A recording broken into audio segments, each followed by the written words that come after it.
nga mga par.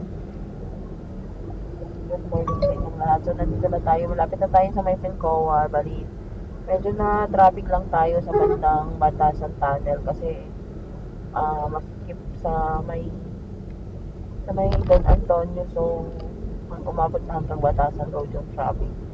Ayun. Kasi na lang, medyo lumuwag din at nakalabas na tayo. So, ayun. Wala nga pala tayong motovlog muna for today's video kasi may kailangan akong ipagawa sa motor ko. So, kailangan kong papalitan yung headlight kasi nakita ko kagabi bulag na pala yung isang ilaw niya. Tapos, kailangan ko rin ipapalitan ng bola kasi ang tindi ng vibration niya at saka ng dragging.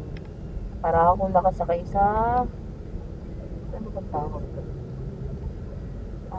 Kapag nakasakay ka sa mga kabayo, alam mo yung kabayo, parang may ganun-ganun bangkol. Parang bigla ko hila. Tapos yung parang nanginginig yung motor. At saka maingay. So, feeling ko talaga basag na yung bola or durog lang. So, kailangan na natin papalitan. Yung dapat general PMS na rin. At dahil nga medyo madami-dami yung gagawin, papagawa ko sa kapalitan ko.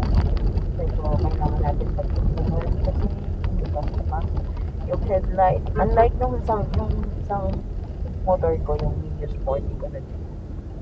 Mas medyo mababa yung maintenance lang nun kasi pag-replace ka ng headlight, anytime pwede mo i-replace kasi ano lang siya, below 1,000 lang meron ka ng headlight na LED. Ganun. Tapos, other parts na kailangan i-replace. Ano lang din, maliit lang din, mura lang. But, etong ADX ko, si JX ang name niya. So, yan.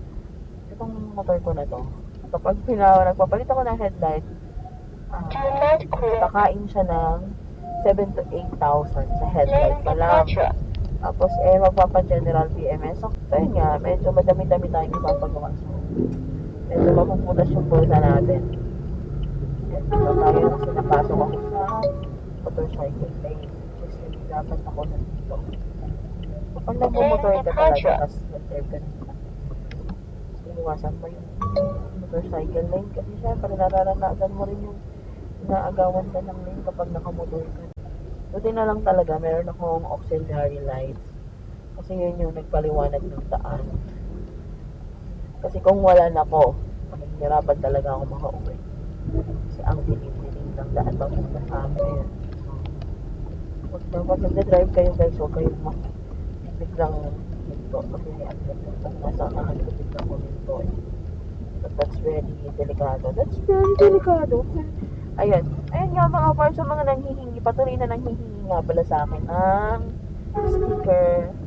Ayun, kapag nakita nyo ako sa mga stoplights or saan, basta wag lang yun nasa gitna tayo ng kalsada kasi mga par, hindi talaga ako titigil lalo na kapag nasa gitna tayo ng Commonwealth Avenue tapos hindi naman traffic, hindi ko talaga kayo mabibigyan ng sticker. Pero kapag traffic naman tapos nasa Commonwealth Avenue tayo, mabibigyan ko kayo ng sticker.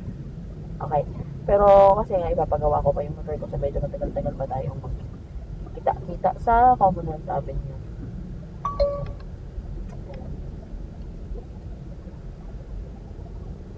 Yun lang mga par, ingat kayong lahat.